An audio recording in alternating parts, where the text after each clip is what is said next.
Durante séculos, os países europeus foram governados por monarquias que sofreram transformações ao longo do tempo. Inspirados pela Revolução Americana, que escolheu como representante um cidadão comum, e também pela Revolução Francesa, os europeus começaram a ver na forma republicana de governo aquela que melhor traduzia as ideias de igualdade, de liberdade e de fraternidade.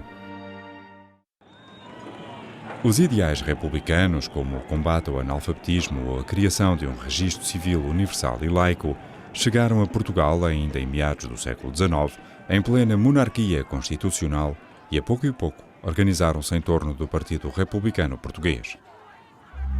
É na cidade do Porto que se elege em 1878 Rodrigues de Freitas, um militante do Partido Republicano Português. Pela primeira vez, as ideias do republicanismo podiam ser discutidas no Parlamento.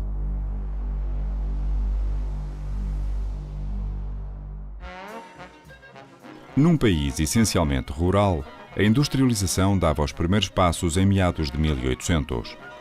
A criação do Ministério das Obras Públicas, Comércio e Indústria vai permitir um salto na modernização. Lançaram-se as primeiras vias de caminho de ferro, abriram-se novas estradas e criou-se a iluminação pública. Têxteis, conservas de peixe, transformação de cortiça e exploração de óleos e de sabões eram então os principais componentes da incipiente indústria portuguesa, alicerçada numa mão de obra não qualificada, com percentagens elevadas de mulheres e de crianças.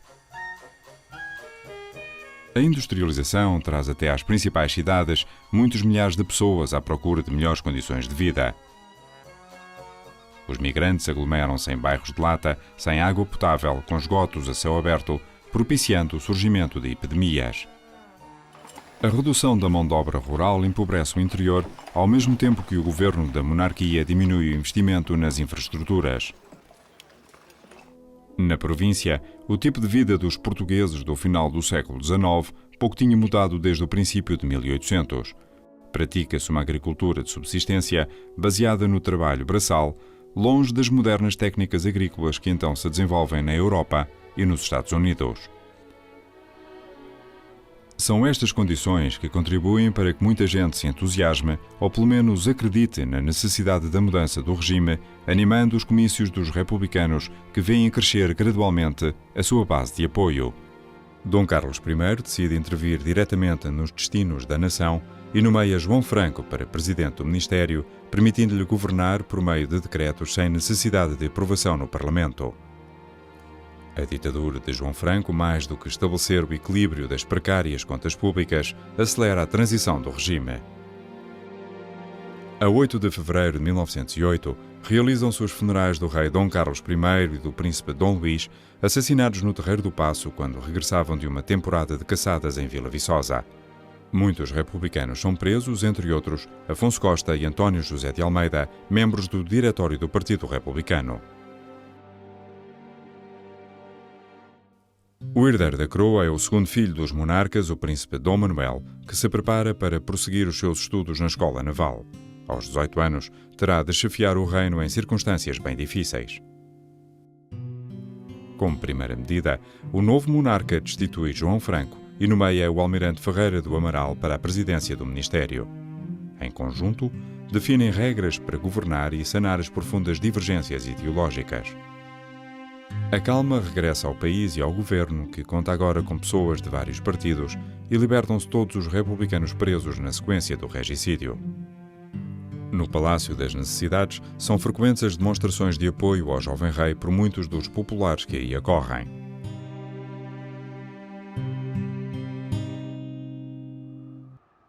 Nas eleições de abril de 1908, a Guarda Municipal atinge brutalmente os eleitores republicanos. Ao todo, morrem 14 pessoas e são feridas cerca de 100. Entre a população, a simpatia pelos republicanos continua a aumentar e elegem-se 7 deputados. É no terceiro andar do número 106 da Rua da Esperança, em Lisboa, que na noite de 3 de outubro de 1910, um grupo de chefes republicanos e vários militares decidem pôr um ponto final na monarquia. Machado dos Santos, um dos 3 membros da alta venda da Carbonária, revolta na madrugada de 4 de outubro o Regimento de Infantaria 16. Tudo se decide entre a Rotunda, onde se concentram os militares revolucionários apoiados por muitos populares, e o Rossio, onde estacionam as forças do regime. Há mortos e feridos nos dois lados da barricada, há ainda muitas incertezas e bastante destruição. No dia seguinte, o comando da Divisão de Lisboa trai a fidelidade ao rei e age de modo a favorecer o movimento republicano. Do lado do rio, as bocas de fogo do cruzador Adamastor disparam sobre o Palácio das Necessidades, estilhaçando partes do edifício. Incapaz de manter a coroa, Dom Manuel II e a família exilam-se em Inglaterra, embarcando num bote que os levará até ao iate Dona Amélia, fundeado na praia da Ericeira. Os lisboetas correm para o Rossio, misturam-se com os militares vitoriosos e é nesse ambiente festivo que a República é proclamada a 2 passos dali, a partir da varanda da Câmara Municipal de Lisboa. Às primeiras horas da tarde de 5 de outubro de 1910, a bandeira verde-rubra está desfraldada no que era o Palácio Real e dá-se a conhecer ao povo de Lisboa como o novo símbolo da nação. Machado dos Santos é o herói da Revolução, mas como não há tempo a perder, ainda na manhã de 5 de outubro anuncia-se o governo provisório chefiado por Teófilo Braga, ajudado pelos principais ativistas do pensamento republicano. A onda de choque da Revolução varre todo o território. A 6 de outubro, a República é proclamada em Coimbra e no Porto e todo o país adere ao novo regime em poucos dias. A monarquia termina ao fim de 767 anos, uma capicua, talvez para dar sorte à República. Nos dias que se seguem, tenta-se apreender as numerosas armas na posse de civis, tarefa difícil de levar a cabo, como se irá ver nas sucessivas tentativas de revolta da estabilidade política ou contra o regime republicano. A Assembleia Nacional Constituinte, eleita a 28 de maio de 1911, decide, de forma inusitada, eleger o primeiro Presidente da República de acordo com as disposições transitórias da nova Constituição. A 24 de agosto, os deputados elegem entre 5 candidatos Manuel da Arriaga, um açoriano nascido em julho de 1840 na cidade da Horta, no seio de uma família aristocrata muito virada para a cultura. De tal maneira que, vivendo, apesar de estar no meio do Atlântico, no meio das ilhas, Manuel da Arriaga e os irmãos frequentam, com os pais, teatros no continente, na Europa, nomeadamente em Paris, em Londres e, creio, não tenho a certeza, que em Milão. É ao som de Haydn e de Liszt, ouvidos nas grandes salas das cosmopolitas e modernas cidades europeias, que o jovem terceirense apura a sua sensibilidade e toma contacto com as ideias positivistas que perpassam pela Europa. Depois de concluídos os estudos preparatórios na cidade da Horta, a Universidade de Coimbra recebe-o em 1860 para cursar Direito. Arriaga, a fazer 20 anos, encontra-se com Eça de Queiroz, Antero de Quental e Teófilo Braga, e com eles fermenta os ideais que irão pôr em causa o regime monárquico português e aos quais ficará para sempre ligado. Um ideal de humanismo, um ideal de bondade, um ideal de bem supremo, um ideal de justiça social, que o afasta, de certa forma, do ambiente em que cresceu. Orador brilhante nas tertúlias, Arriaga começa a destacar-se nos comícios em defesa dos ideais republicanos, situação considerada subversiva na época e que terá consequências graves para o jovem de 20 anos. Foi quando ele se declarou republicano, o meu bisavô cortou-lhe a mesada. Ele estava a estudar em Coimbra e cortou-lhe a mesada, tanto a ele como ao outro filho. Porém, Manuel não cruza os braços e arranja solução para o castigo. Leciona aulas de inglês para garantir a sua subsistência e afirmar a sua independência financeira perante o pai. E como ele sabia que tinha que viver e sabia muito bem inglês, falava muito bem inglês, começou a dar lições de inglês para ele e para o irmão, que o irmão não sabia trabalhar, só sabia estudar, não sabia trabalhar. São estes princípios que estão na base da personalidade do primeiro presidente português. Acabado o curso de Direito em 1865, vem para Lisboa, onde defende muitos republicanos em julgamentos políticos, como João Chagas ou António José de Almeida.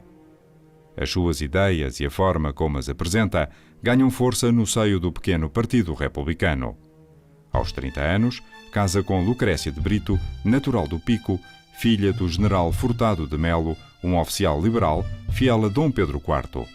Os meus avós encontram-se numa altura em que precisamente era impossível casarem, porque ele tinha que se alimentar, E ela esperou todo o tempo necessário se esperou sempre por ele. Mas como era Manuel de Arriaga na sua vida privada? Como convivia com a família? Era um marido fidelíssimo, um pai extremoso, um avô extremamente terno, muito preocupado com a educação dos seus. Do casamento com Lucrécia de Brito nascem 6 filhos, 2 meninos e 4 meninas. Mantém os hábitos de ouvir boa música e coleciona discos que partilha com os filhos e depois com os netos nos momentos em que se encontra em casa. O xadrez faz também parte do ambiente familiar. Arriaga joga com a família até uma idade avançada. Este jogo é do filho Roque Arriaga e foi usado por ambos em 1913. Além destes jogos, chegam até hoje as memórias de um pai e avô muito afetuoso. Mas a minha irmã que o conheceu, lembra-se do carinho dele quando estava ao colo dele. Ele fazia-lhe poemas. Quer dizer, além do carinho que lhe dava, ainda dava palavras que ele gostava, não é? Engraçado. O gosto pelas palavras torna-o conhecido pelos seus discursos nos comícios republicanos, onde prega a democracia para um país à espera da igualdade e a república para um Estado prisioneiro de interesses mesquinhos. Eleito para o Parlamento por 2 vezes, põe em causa o rotativismo do governo dos partidos monárquicos. No permanente confronto parlamentar caricaturado por Bordal Pinheiro, Arriaga critica a lei eleitoral, denuncia os fatores que levam à imigração dos madeirenses e, sobretudo, defende uma reforma global do ensino. No final do século, aos 60 anos, Arriaga retira-se da atividade política, dando mais atenção à escrita literária. Publica, entre 1899 e 1901, 2 livros de versos, Os Cantos Sagrados e Irradiações. São um novo olhar sobre a religião e acentuam o comportamento anticlerical característico do pensamento republicano. Com a Igreja, na altura, era impossível que não fosse anticlerical, porque a Igreja tinha comportamentos de agressividade que iam contra a sua postura de bondade e de aceitação do pensamento dos outros, fosse ele político ou religioso. Todas as religiões tendem a explicar a origem do universo, da terra e do homem, e também da morte. Desde a fundação da nacionalidade, que a Igreja Católica adquire um poder crescente na sociedade portuguesa, assumindo-se como a religião oficial do reino. Em plena época liberal, é incompreensível para Manuel de Arriaga que qualquer crítica feita à instituição católica ou qualquer outra religião seguida sejam consideradas ofensas graves ou crimes passíveis de prisão.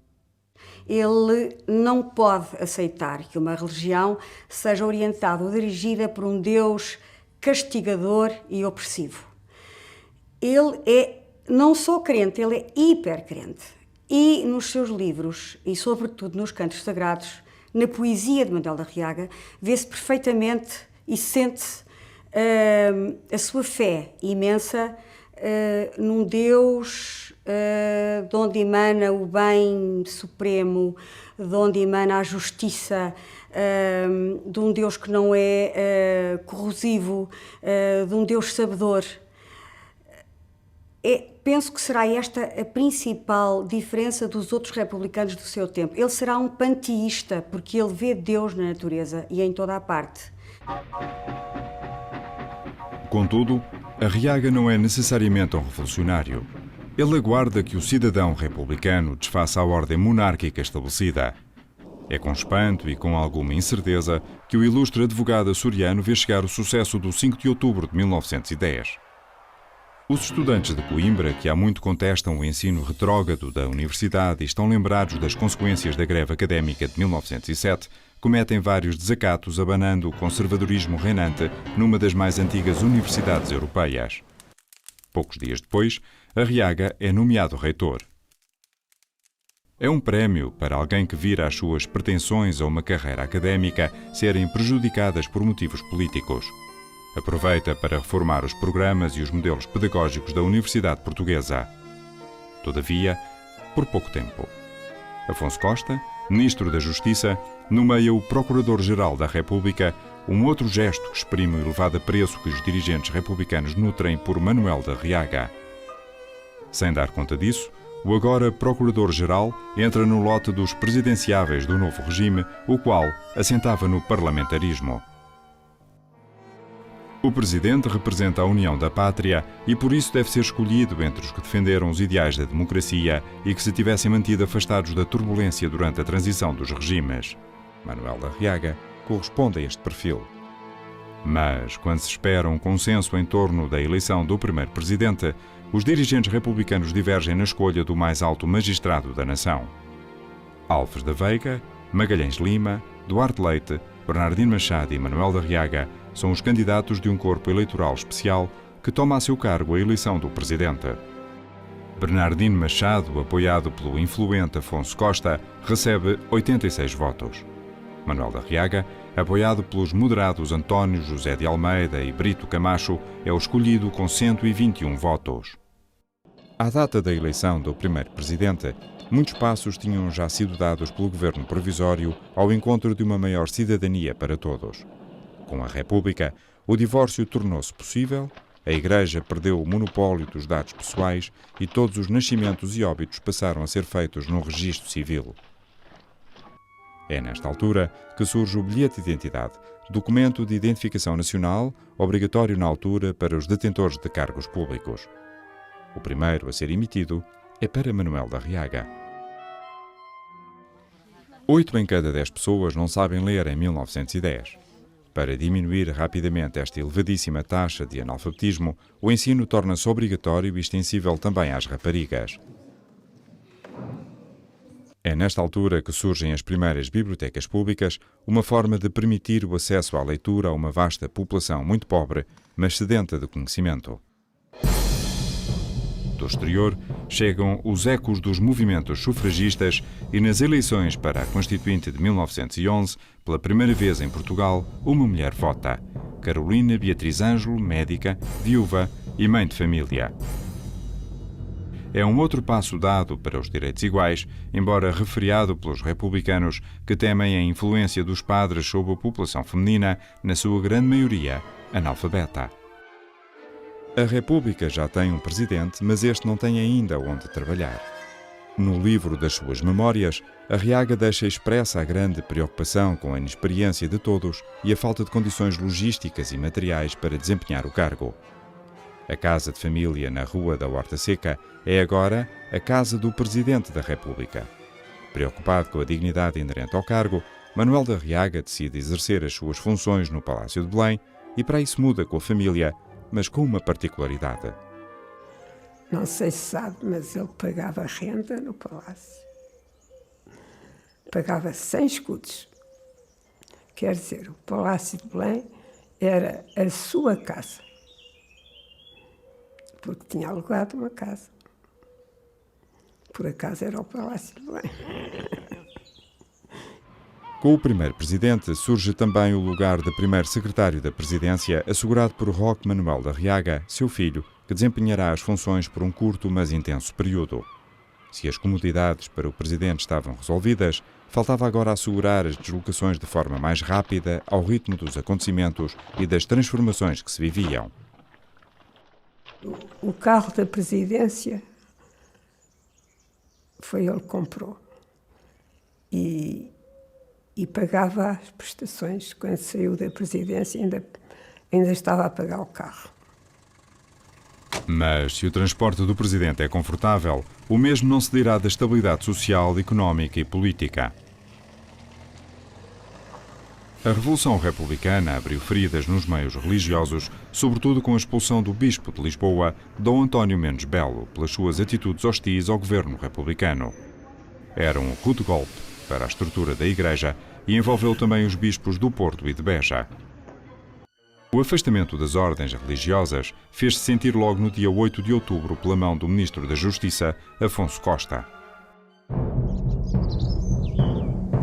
Porém, se a religião é uma possível dor de cabeça para o Presidente, a concentração de defensores da monarquia na Galiza, comandados por Paiva Couceiro, é uma realidade.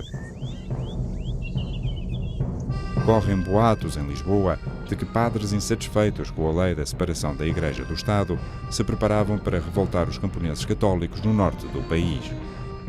O major Paiva Couceiro, um dos oficiais que fez frente aos republicanos a 4 de outubro, tentará 2 incursões através das terras minhotas, uma delas já em 1919, com algum sucesso durante 25 dias. Durante o verão de 1911, colunas de marinheiros e de soldados prendem os conspiradores que são encaminhados para Lisboa em carros celulares, muitas vezes assaltados por populares que pretendem fazer justiça pelas suas próprias mãos. Porém, é o grande atraso económico e social a principal preocupação do primeiro presidente português. A fome e a falta de trabalho fazem com que logo nos primeiros anos da República muitos milhares de portugueses, sobretudo do Norte, saiam em direção ao Brasil na busca de melhores condições de vida, diminuindo drasticamente a população ativa nas províncias nortenhas. Politicamente, o desejado governo de unidade estava em perigo com o aparecimento de dissidências dentro do Partido Republicano, já manifestadas durante o ato eleitoral para a escolha do primeiro presidente. Surgem assim 3 novos partidos: o Democrático, liderado por Afonso Costa, o Unionista de Brito Camacho e o Evolucionista, chefiado por António José de Almeida. É o bom senso do presidente que o leva a encetar várias vezes negociações com os diferentes líderes para viabilizar soluções governativas, nem sempre com sucesso. É a época das greves em todos os setores da economia, como resposta às dificuldades crescentes e aos impasses governativos que irão acompanhar todo o seu mandato. O princípio do século XX é fortemente marcado por numerosos conflitos sociais e políticos também por essa Europa fora. O assassinato em Sarajevo do arquiduque Franz Ferdinand vai envolver durante 4 longos anos várias nações e ceifar a vida a milhões de pessoas. Em Portugal, é o motivo para o adiamento das eleições legislativas marcadas para setembro de 1914. O longo braço da Primeira Guerra Mundial começa a envolver a jovem República Portuguesa. De Londres, chegam telegramas do embaixador Teixeira Gomes a dar conta de que a Inglaterra prefere que Portugal não se envolva no conflito. Nas entrelinhas, sabia-se que a Alemanha e a Inglaterra, o nosso velho aliado, tinham a intenção de dividir entre si os territórios ultramarinos portugueses como forma de pagamento da elevada dívida externa aumentada durante o final da monarquia. No meio de toda esta crise, Manuel de Arriaga nomeia o general Pimenta de Castro para a presidência do Ministério, o qual irá agudizar a crise política ao dissolver o Parlamento, proibir a oposição e iniciar um período de ditadura. A 14 de maio de 1915, um golpe sangrento e violento depõe o conservador general, amigo de Manuel de Arriaga, mas que o trai nos seus princípios democráticos.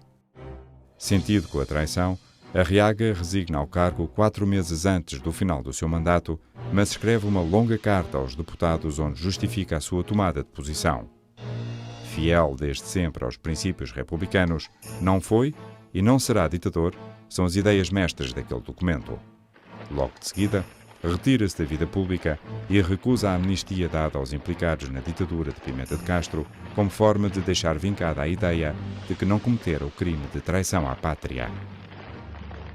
Falece em 1917, a 5 de março, em Lisboa, no seu quarto com vista para o Tejo, de onde gostava de ver os barcos que seguiam para o mar. Eu acho, como disse há bocado, acho que ele era uma pessoa. Uma pessoa... Não há ninguém que seja completo, porque há, claro. isto é uma coisa impossível, mas realmente ele atingiu qualquer coisa de muito interessante para mim, que era um homem profundamente honesto. E também tinha uma qualidade que eu acho muito interessante, que era humilde. E a humildade, alguma coisa quer dizer, não é? Acho que, apesar de tudo, a nobreza de caráter compensa sempre. Porque, no caso do meu trisavô, mesmo tendo sido parcialmente esquecido ou injustiçado, a sua retidão, a maneira como nunca se dobrou a intrigas, como nunca cedeu a pressões económicas, a maneira como seguiu até ao fim, até à hora da morte, o seu ideal, mostram que, afinal, vale a pena a pessoa lutar toda a vida por algo que não tem pagamento. A nação reconhece-lhe tardiamente o mérito e, a 16 de setembro de 2004, os restos mortais de Manuel de Arriaga são trasladados para o Panteão Nacional. Após a renúncia de Manuel de Arriaga, o Congresso escolhe outro açoriano, um intelectual republicano, mas menos dotado para gerar consensos: Teófilo Braga. É no arquipélago dos Açores, na ilha de São Miguel, que em 1843 nasce Teófilo Braga no seio de uma família com raízes na aristocracia açoriana. Cedo revela uma grande sensibilidade poética e literária ao publicar ainda com 16 anos o seu primeiro livro de poemas, Folhas Verdes.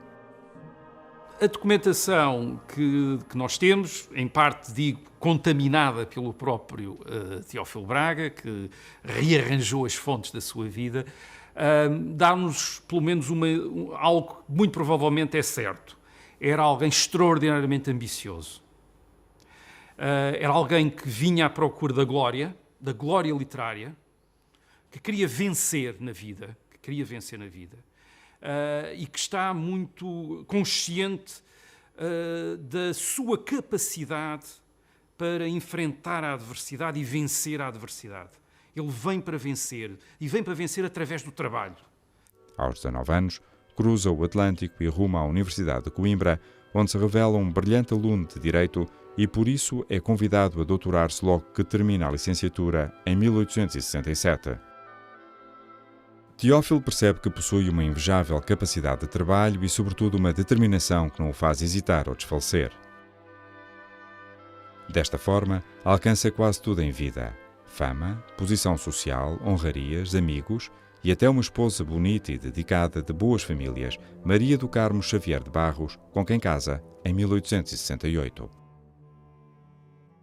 A história que ele também conta do encontro com a sua primeira mulher mostra essa disponibilidade para a paixão romântica também. Quer dizer, ele diz, a maneira como primeiro ouve e depois vem e apaixona-se imediatamente à primeira vista, uma vista aparentemente breve, porque ela era irmã de um colega dele na universidade, portanto ele apaixona-se imediatamente, escreve imediatamente um soneto e pronto, aquela é a mulher da vida dele.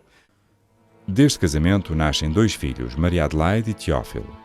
Porém, a terrível tuberculose não os deixará passar da adolescência e morrem no inverno de 1887. É um momento que sensibiliza as elites portuguesas que envolvem o casal desesperado num solidário e sentido abraço. Camilo Castelo Branco, velho inimigo das disputas literárias, dedica-lhes um poema aludindo à morte dos filhos. Contudo, Teófilo Braga tem ainda o apoio da mulher com quem partilha todas as suas intimidades. Ele é um homem de família, não é o tradicional cavalheiro da classe média, que por vezes até tem uma vida sentimental afastada da família, isto é, tem a sua mulher legítima, tem os seus filhos, mas acaba por ter uma vida com, enfim, vê-se isso naqueles romances naturalistas, com amantes, mais ou menos instituídas e oficiais. Portanto, o Teófilo Braga não é disso, portanto, ele é muito concentrado na família e com a mulher tem mesmo uma relação de companheirismo. aquilo que ele conta, aquilo que ele partilha com a mulher, ele conta-lhe tudo, aquilo que lhe passa pela cabeça, as suas dificuldades, os seus planos, os seus projetos. Portanto, vê-se que há aí uma grande intimidade. Essa intimidade é interrompida ainda antes da chegada de Teófilo à presidência. Em setembro de 1911, está só, sem mulher e sem filhos, apenas rodeado dos seus livros na casa da Travessa de Santa Gertrudes à Estrela, onde a eletricidade nunca chegou a ser instalada. Outros homens teriam desistido, mas Teófilo não. Continua a trabalhar ainda com mais afinco.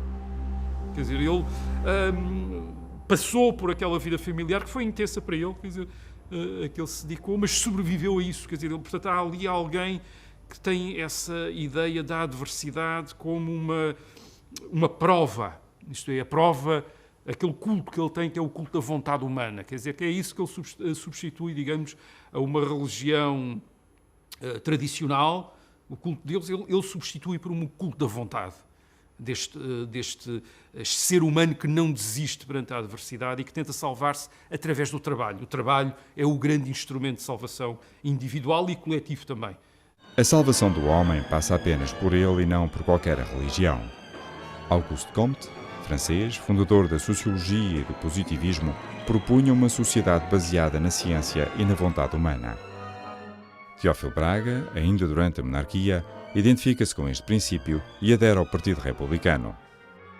Portanto, é essa humanidade autossuficiente, que no caso português é uma nacionalidade autónoma, consciente das suas raízes, consciente da sua singularidade. É isso que ele tenta construir através da sua história da literatura, através das suas pesquisas sobre o folclore e sobre a etnografia do povo português. Isto é, dar-lhe uma independência, dar-lhe uma consciência daquilo que é a obra e a missão portuguesa. O tricentenário de Camões é um momento importante na vida dos portugueses. Em parte por apatia, os partidos monárquicos não dão o devido relevo às comemorações.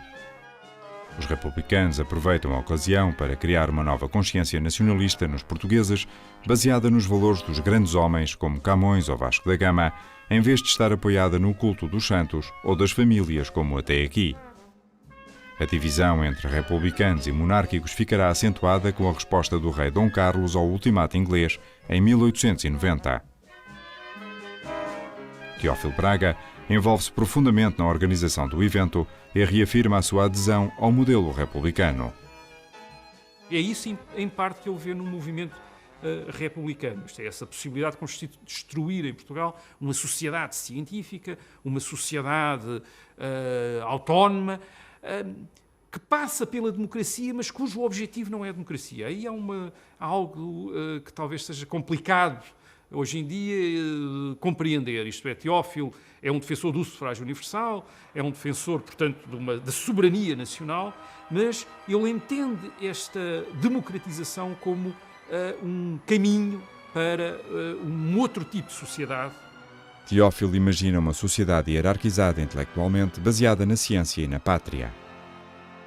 Mas não era bem a democracia em que cada um pudesse fazer o que quisesse, em que cada um pudesse descobrir por si próprio a verdade, em que as grandes questões estivessem sujeitas ao voto e ao debate. Quer dizer, não era bem esse a sua ideia de sociedade do futuro. A sua ideia de sociedade do futuro era uma sociedade disciplinadíssima, baseada na religião patriótica, baseada na ciência e nos dogmas da ciência e administrada por um poder espiritual, como ele lhe chama, que substitui os padres da religião católica por estes intelectuais da nova religião científica, digamos, de que ele seria obviamente um dos profetas ou papas ou precursores.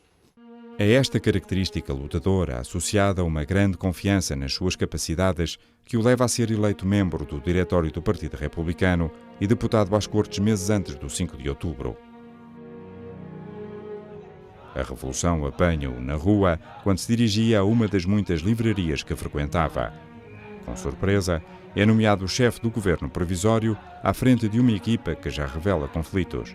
Mas Teófilo é a escolha acertada para a chefia do governo e para as relações externas.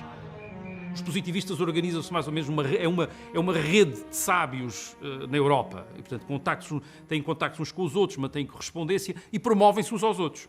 E, portanto, o Teófilo é alguém conhecido nestes meios positivistas. E, claro, isto para o Partido Republicano era ótimo, contar entre eles com alguém que é conhecido no estrangeiro, que tem uma reputação de sábio, que é professor do ensino superior público e, portanto, é útil, quer dizer, podê-lo apresentar como candidato, pô-lo no diretório, mostrá-lo nos comícios, deixá-lo falar um bocadinho nos comícios. Agora, isto não queria dizer que eles o levassem a sério e que o vissem como um líder da República. Ignorado por Brito Camacho, Teófilo passa parte do tempo fechado no seu gabinete do Terreiro do Paço a fazer o plano da sua história de Portugal, que não chegará a escrever. De resto, a sua atividade como presidente do governo provisório resume-se a assinar decretos. Percebe que o positivismo não se torna a ideologia oficial do regime republicano como pretendia. E ele tem, de facto, grandes pretensões. Tem pretensões de liderança, algumas. No governo provisório ele gostava de ter sido mais do que foi e tem, sobretudo, pretensões de liderança espiritual. Durante a Constituinte de 1911, Teófilo chega mesmo a apresentar um texto que julga ser fundamental para orientar a Constituição da República, situação mal recebida pelos seus pares.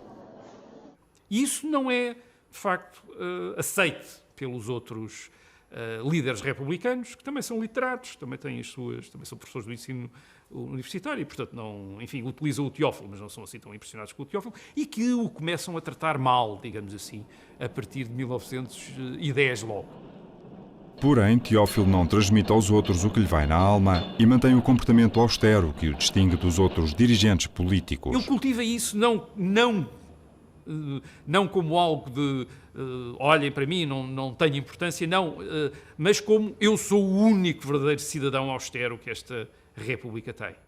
Mas a eleição do primeiro presidente vai abrir uma ferida profunda nas relações de amizade entre Manuel da Arriaga e Teófilo Braga. Radicaliza o comportamento político e não se coíbe de criticar duramente os governos moderados entre 1911 e 1915. A ala mais radical do Partido Republicano aproveita-se desta situação, promovendo o descontentamento de Teófilo Braga. Fazem comemorações, promovem, de tal maneira que, quando chegamos a 1915, vão buscar Teófilo Braga. Não só pela promoção que fizeram de Teófilo Braga, mas também por uma certa medida, pelo conflito que sabia existir entre Teófilo Braga e Manuel da Arriaga. Eleito logo ao primeiro escrutínio com o apoio do Partido Democrático, o curto mandato do segundo presidente, ao contrário do seu antecessor, caracteriza-se pelo afastamento das discussões partidárias e intervenções públicas e serve, sobretudo, para preparar as eleições presidenciais daí a 2 meses. Na Europa, as decisões dos chefes militares fazem estagnar a guerra nas planícies da Flandres, que muito em breve irão receber o corpo expedicionário português. Mas eu acho que ele gostou, mesmo durante 4 meses, de ser Presidente da República, de ter, mais uma vez, é aquele lado de esmagar os outros, de se impor aos outros. Quer dizer, ele conseguiu. E, portanto, isso deve-lhe ter dado imagino que lhe tenha dado alguma satisfação. Após a presidência, Teófilo Braga afasta-se da política e regressa afincadamente aos seus estudos. Viúvo, sem filhos, cego, só, Teófilo sente quase um regresso ao passado à medida que se aproxima o fim. Teófilo Braga não era uma figura simpática e quando ele morre, ele não morre só isolado, mas morre desprestigiado, detestado, quer dizer, não é uma figura simpática. Mas, curiosamente, mais uma vez, como nessa altura diz um dos seus, até detratores, quer dizer, ele diz, mas nós não conseguimos deixar de ter a impressão que morreu alguém. Isto é alguém, ele era alguém, não era um indivíduo igual aos outros, era alguém estranho, um lado antipático, mas também um lado que suscitava admiração. O sucessor de Teófilo Braga é Bernardino Machado.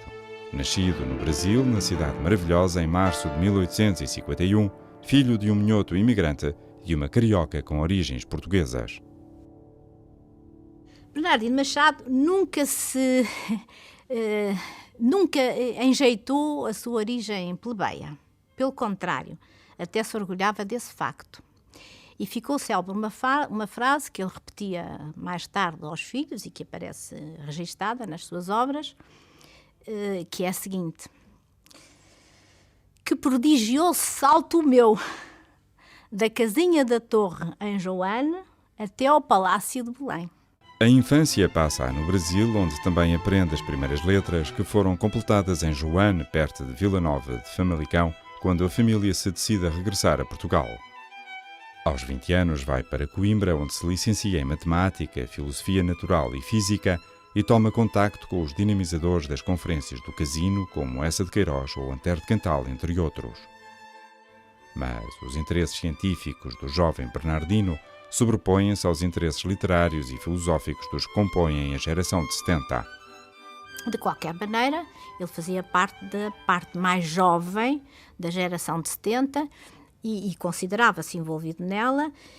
E quando se referia aos membros conhecidos da geração de 70, chamava-lhe a minha geração deslumbrante.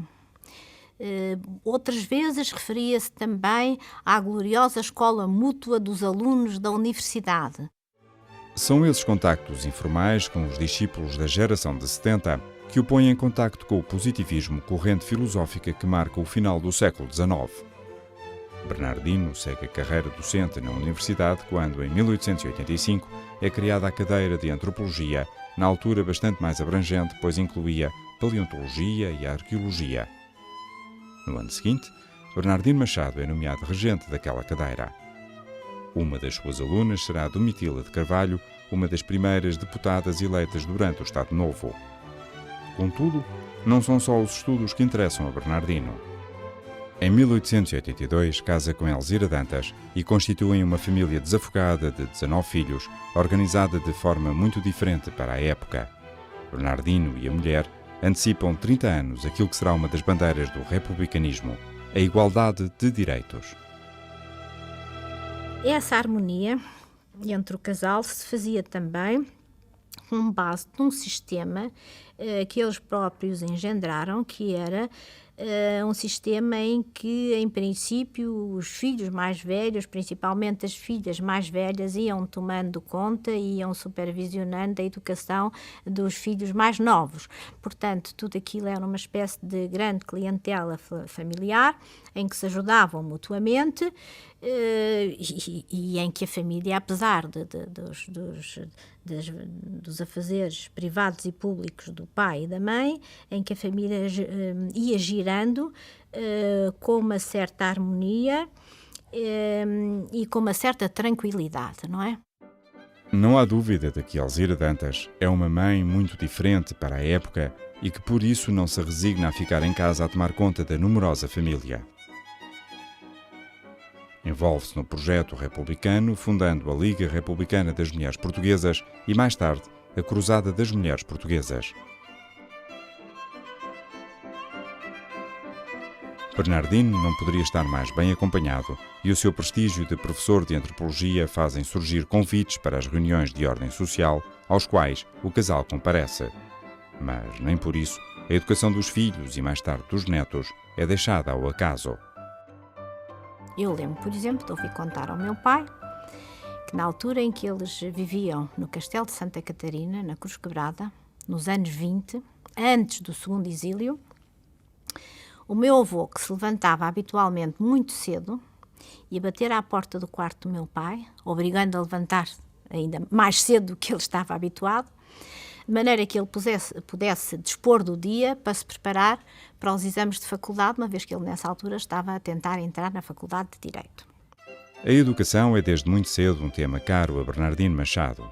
Talvez o facto de ser pai de um numeroso grupo de crianças, a par com a atividade de antropólogo, lhe tenha proporcionado uma experiência de observação do crescimento dos seus filhos que o leva a escrever, na alvorada da pedagogia da Escola Nova, a obra Notas de um Pai.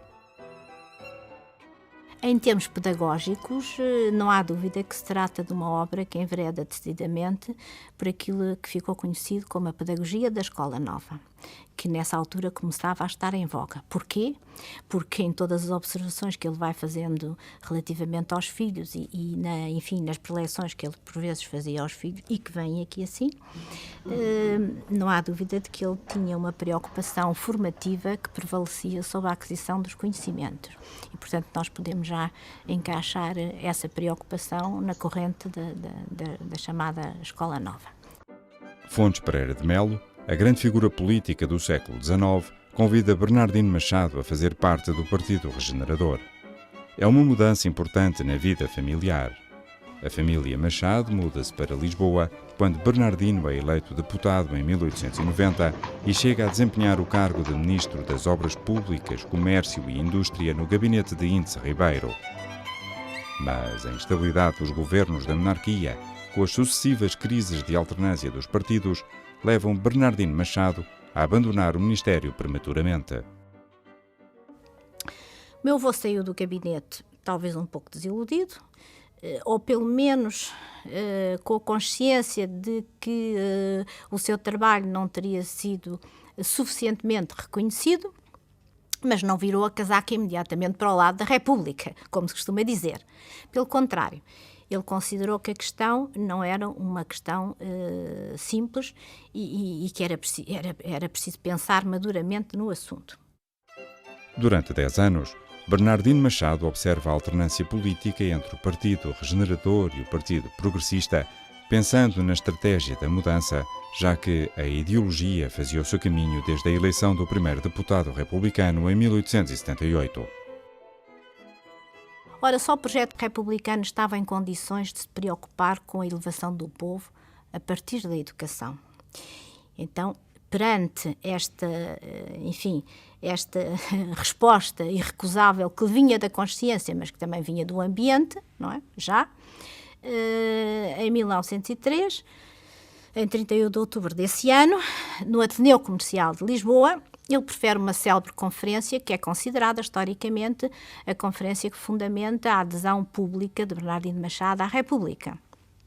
Nessa conferência, faz o retrato da situação do país e diz que seria urgente apelar para as forças vivas da nação, no sentido de salvar a nação. E acrescenta, organize-as o Partido Republicano e a nação salvar-se-á. A profunda crise social e, sobretudo, o elevadíssimo grau de analfabetismo preocupam aquele que virá a desempenhar um papel central no desenvolvimento do ensino em Portugal após a República. Faz parte do diretório do Partido Republicano, com Afonso Costa e António José de Almeida, e do primeiro governo provisório da República, ocupando a importante pasta dos negócios estrangeiros, onde obtém o reconhecimento do regime republicano junto dos governos monárquicos da Europa. Renova a aliança com a Inglaterra e assina acordos com a França e Itália. Cria escolas de língua portuguesa em várias comunidades de portugueses no estrangeiro. Apoiado por Afonso Costa, é também um dos candidatos na primeira eleição para a presidência da República, mas perde para Manuel da Arriaga. Em 1912 parte para o país que o viu nascer como embaixador de Portugal. Contudo, a instabilidade política dos governos republicanos levam o presidente Manuel da Arriaga a convidá-lo a regressar e a formar um governo de conciliação partidária. Porém, a Primeira Guerra atrasa as eleições para o Parlamento e a oposição descontente provoca o derrubo do governo que tinha durado cerca de um ano. É este homem sensível e de espírito aberto, grande defensor do direito de igualdade entre homens e mulheres, que vai chegar à presidência em agosto de 1915. Defende as escolas mistas, oscila quanto ao direito de voto para as mulheres, mas não tem dúvida em apoiar a criação da Liga Republicana das Mulheres Portuguesas, da qual fazem parte a sua esposa e as suas filhas Rita, Maria e Joaquina. Esta envolvente feminista por fora e por dentro da vida do meu avô, é natural que ele, quando chegasse a determinadas sessões públicas, por exemplo, no caso das sessões públicas da Liga Republicana, ele declarasse satisfeito e convicto e cheio de esperança, como era próprio da altura, ele declarasse várias vezes: não se pode ser feminista sem ser republicano e não se pode ser republicano sem ser feminista. Portanto, as duas correntes cruzaram-se nitidamente e estavam dispostas a seguir por aí fora no princípio do século, se entretanto não tivesse havido o problema da Primeira Guerra Mundial. Em fevereiro de 1916, a apreensão de 72 navios alemães nos portos portugueses é vista como uma provocação pela Alemanha e envolve Portugal na guerra, desencadeando a maior operação militar portuguesa em África e na Europa. Ao todo, são mobilizados cerca de 100 mil homens, situação difícil para o Executivo, dadas as greves, os distúrbios e a fome que começa a alastrar nas cidades. Afonso Costa preside 2 governos durante o mandato do presidente Bernardino Machado e é ministro das Finanças do governo chamado de União Sagrada, presidido por António José de Almeida. Mas as preocupações em tempo de guerra não dão grande descanso ao presidente. Acontece que o meu avô esteve sempre presente no aconselhamento a Afonso Costa e este sempre lhe pediu a opinião em relação àquilo que era preciso decidir. Por felicidade, havia uma boa cooperação institucional. Mais do que isso, um bom relacionamento pessoal. E mais do que isso, para facilitar a vida a ambos, a coincidência partidária que toda a gente conhece. É também com Afonso Costa que Bernardino Machado realiza, em 1917, a primeira visita de Estado de um presidente português. Viaja até à Flandres para manifestar a sua solidariedade para com os homens do Corpo Expedicionário Português e inteirar-se das difíceis condições da vida nas trincheiras. Encontra-se com o presidente Poincaré e com os reis da Bélgica e da Inglaterra, países aliados no conflito.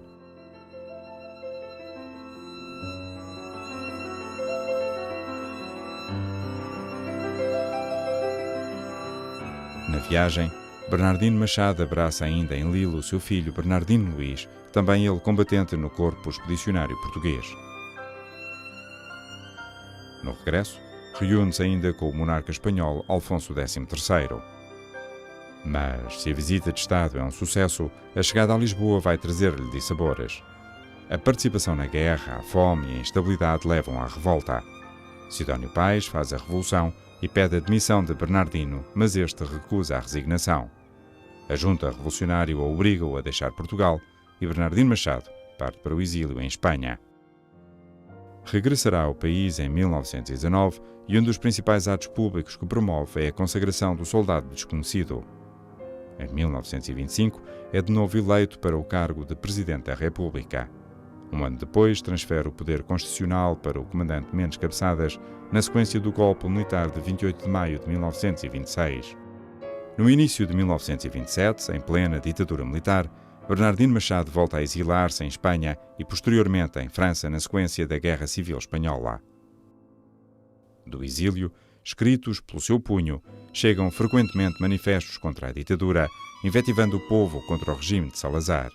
Só em 1940 pode regressar a Portugal, mas Salazar impõe-lhe a condição de viver a norte do Douro. Apesar do isolamento, não deixa de receber o afeto de figuras públicas que o visitam em sinal de reconhecimento. Falece 4 anos depois, aos 93 anos, sem nunca deixar de manifestar uma grande preocupação com a educação para a cidadania. Todo o republicanismo é uma demopedia e, portanto, o meu avô não foi exceção à regra, com um toque de originalidade. É que ele interessava-se pela educação das mulheres. Isso, de facto, foi diferente. Tinham passado apenas 7 anos desde o dia em que a bandeira verde-rubra havia sido hasteada no Palácio das Necessidades em substituição do estandarte real. Na Lisboa de 1917, assistia-se de novo à revolta e davam-se passos largos no ensaio de outras formas de governar. Contudo, Portugal era já um pouco diferente com a República. A relação do Estado com o cidadão alterou-se, o ensino era obrigatório, as meninas começavam a poder estudar, as mulheres organizavam-se em associações cívicas, separou-se a Igreja do Estado e aprovaram-se a lei do divórcio e do direito à greve, enquanto Carolina Beatriz Ângelo se tornava, embora fortuitamente, na primeira mulher a votar em Portugal. Para estas profundas transformações em tão pouco tempo, muito contribuíram as personalidades, os saberes e as ideias de Manuel da Arriaga, Teófilo Braga e Bernardino Machado, os 3 primeiros presidentes da jovem República Portuguesa.